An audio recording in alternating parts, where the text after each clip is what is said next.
A todas, por las palabras de bienvenida. Y efectivamente, a pesar de que he estado nervioso, es un tema de carácter, ¿no? Tiene que ver con la experiencia, me he sentido como en casa, ¿no? Al fin y al cabo yo soy hijo de estas islas y esto es la casa del pueblo canario. Quería plantear varias cosas. Ha habido inevitablemente un diálogo entre los grupos, un poco también al margen de la presencia del compareciente, pero eso va en el guión. Por lo tanto, yo intentaré, aunque sea a modo de flashes, responder. No soy muy bueno en reflejo a algunas de las preguntas que se me han formulado. Pluralismo informativo. Me parece un tema que ahora no está, del que no estamos pendientes. Está el foco centrado como si los problemas de déficit democrático de nuestra comunidad autónoma, para los que creemos que tiene un déficit democrático, surgieran solo de un sistema electoral con déficits. Y yo digo no, previamente, probablemente hasta por encima o por debajo de eso, hay un problema de déficit de pluralismo informativo. Estamos en una economía de mercado, de libre empresa, y no debe haber otra fórmula que esa. Pero los poderes públicos no pueden ser espectadores pasivos, ni mucho menos utilizar los medios informativos de titularidad pública no como un elemento de contrapeso y de garantía de pluralismo, sino como un elemento de propaganda.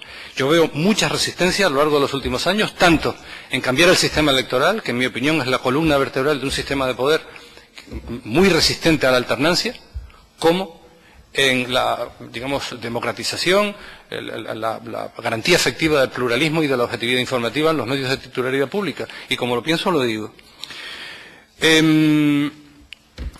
Han sido la sobrerepresentación. Yo cuando leí antes estaba leyendo la posición del Parlamento, no la del Tribunal Constitucional. Me parecía el mejor balance, por eso dije yo lo hago mío. Con aquel adagio de a concesión de parte, relevo de pruebas. Lo que ha dicho el Parlamento yo lo comparto. ¿Ha sido un elemento de emancipación de las islas menores? Yo diría que en parte. Se pensó para eso. El sistema de la triple paridad fue el sistema que se adopta en una comunidad autónoma que nace en un clima de desconfianza. Y ese clima de desconfianza ni es bueno ni es malo. Decía algún eminente profesor que en el sistema democrático inevitablemente delegamos el poder en unos gobernantes de los que no podemos confiar. La desconfianza puede ser un valor. Lo que ocurre es que con el paso del tiempo esa desconfianza se ha atenuado entre las islas, entre los canarios. Dicho de otra forma, se ha afianzado el sentimiento de que los canarios somos un solo pueblo, eslogan oficial de hace un par de años, pero tienen aquí mi discurso, modesto discurso en el Senado, cuando la reforma del Estatuto de Autonomía, que hablaba constantemente de ese concepto. La idea de que los canarios somos una única comunidad. En mi opinión, no. Es más, creo que este sistema electoral está contribuyendo en las islas no capitalinas a establecer sistemas de poder también muy blindados frente a la alternancia. Son sistemas de poder que, por ejemplo, en mi opinión, no son ajenos a que hoy, al día de hoy, las islas no capitalinas estén formulando una serie de problemas estructurales después de 2, 3 décadas de gobiernos en realidad monocolor y además décadas en las que Canarias perdió, en mi opinión, espero que no irreversiblemente, oportunidades de financiación externa, de desarrollo económico que quizás no se vuelvan a producir. Cuando yo oigo el discurso de que en la isla de La Palma, La Gomera y del Hierro hay problemas muy graves, y los hay, sin resolver me pregunto, ¿y sobre esta situación el factor institucional no tiene ninguna responsabilidad? Es decir, una cosa y la otra. Yo he hecho una apuesta clara por la circunscripción insular, no la cuestiono, pero he dicho circunscripción insular de verdad, pluralista, y no con unas guillotinas, en la terminología de don Casimiro Curbelo, que son imposibles de justificar. ¿Bajar al 15%? No. ¿Por qué no? Porque en realidad, en un sistema proporcional, la existencia de circunscripciones con pocos escaños, por debajo de 7, dicen los especialistas, opera como un factor de corrección mayoritario. Es decir, eso lo cumple ya la propia existencia de una circunscripción insular con pocos escaños en juego. Por lo tanto, 15 no. Yo creo que cuando uno establece restricciones a la democracia tiene que explicar por qué 15 y no 12 ni 10. Yo digo 5. Si 5 es un umbral relativamente establecido, que además se aplica en las elecciones a los cabildos insulares, que son el órgano de representación de la isla, comunidad diferenciada en la que se asienta nuestra comunidad autónoma, ¿por qué no el 5?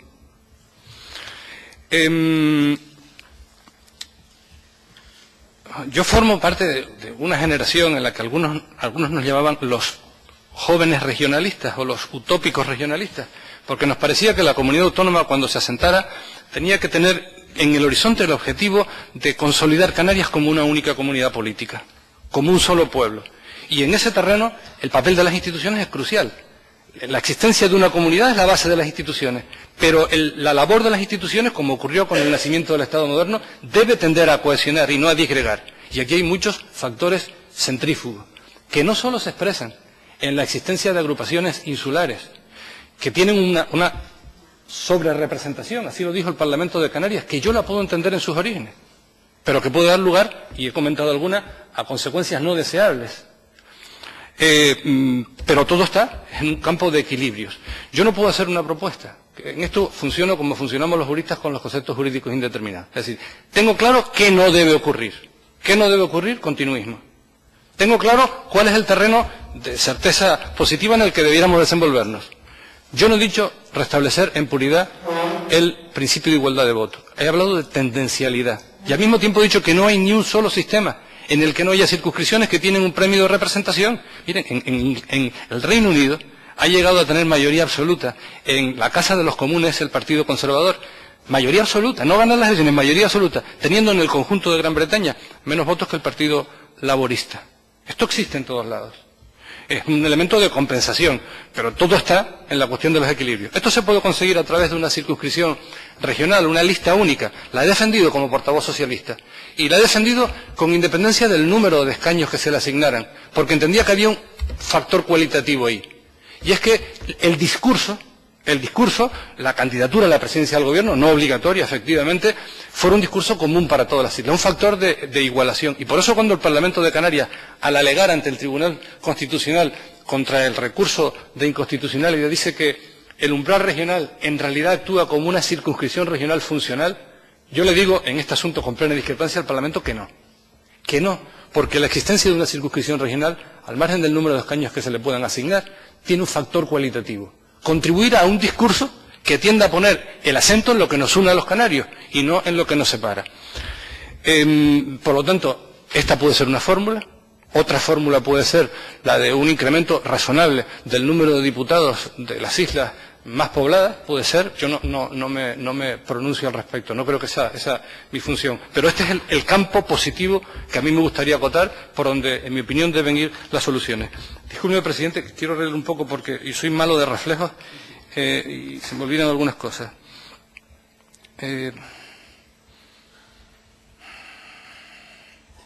Sí, pero miren, este sistema yo creo que reproduce, pero a peor, más intensamente, lo que el profesor Blanco Valdés se refería al analizar en su monografía Los rostros del federalismo, el sistema electoral en nuestro país, al Congreso de los Diputados. Decía, es un sistema que prima a los partidos de implantación territorial limitada y electorado concentrado frente a los partidos de implantación general y electorado difuso. Esto ocurre aquí, pero ocurre a más. Ocurre mucho más y por lo tanto genera, digamos, consecuencias, digamos, desestructuradoras de la propia comunidad autónoma, visto desde ese punto de vista. Restablecer el principio de igualdad que el propio Parlamento declara omitido, se ha preterido, conscientemente, dice el Parlamento, no lo digo yo, restablecerlo como tendencia. ¿Tiene que haber mayor número de diputados? No le tengo miedo. Yo ya no puedo opinar solo como persona que estudia estas cosas, modestamente, profesor de pueblo, digo yo. Miren, cuando estaban haciendo la España de las autonomías, los expertos, presididos por García Entarría, dijeron una cosa. Es muy importante que al nacer los parlamentos autonómicos no se cree una nueva clase política regional, retribuida. Por eso proponían legislatura corta. Yo fui diputado en una legislatura especialmente intensa, en la primera, y un diputado activo, me precio de haberlo sido. No cobrábamos. En consecuencia, incrementar el número de diputados no necesariamente tiene como consecuencia incrementar el número de los diputados a pleno rendimiento en el Parlamento. Esto ocurrió después. No necesariamente, porque cuando se incrementa el número de diputados, la gente asocia, y se utiliza eso, yo creo que un poco malévolamente. Es que va a costar más. No necesariamente. He sido un diputado activísimo como tantos otros compañeros de generación y no cobrábamos en el Parlamento de Canarias. Las dietas entonces eran verdaderamente simbólicas, las recordarán mucho. Termino, presidente. Sí. Y te agradezco mucho tu amabilidad, querido Antonio. Te lo agradezco mucho.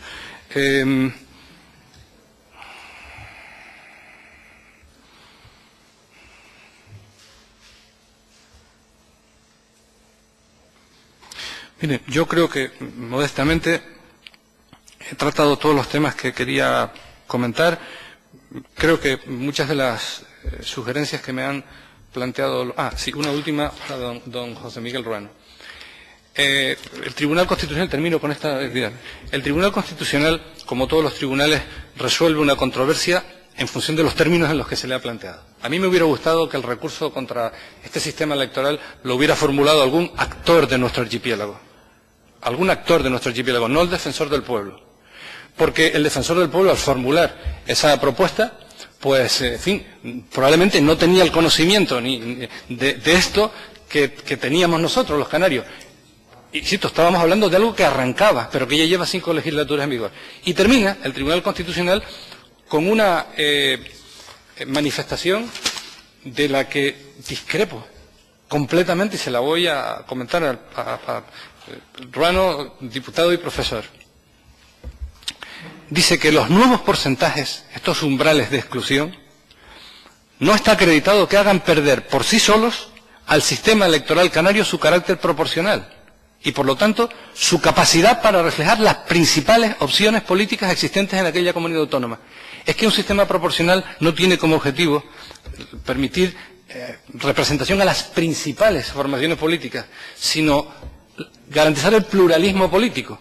Y lo que predico de Canarias lo predico de cada isla. Si de verdad nos importa la circunscripción insular, la isla como comunidad humana diferenciada, respetémosla.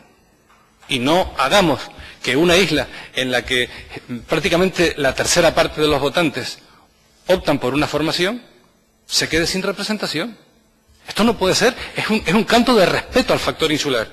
En el mismo discurso en el que creo que hay que restablecer tendencialmente el principio de igualdad de voto, para corregir dinámicas negativas, en mi opinión, estrechez en el abanico pluralista ideológico del Parlamento, no en el territorial, que luego aflora por cualquier lado, lo han comentado algunos de sus diputados, y por lo tanto permitir la consolidación de mayorías alternativas. Porque que yo recuerde, yo fui el que negoció en nombre del Partido Socialista lo que se llamó entonces la mayoría Pacto de Progreso, que sería impensable desde entonces para acá, pero también sería impensable una mayoría de centro-izquierda, porque tengo que recordarle, don José Miguel Ruano, cariñosamente, que Juan Fernando López Aguilar no pudo tener una mayoría no porque fuera un antipático, ni porque tuviera incapacidad, sino porque desde antes de las elecciones se sabía que si no tenía mayoría absoluta, como me pasó a mí en La Laguna, no sería alcalde ni el presidente del gobierno. Muchas gracias.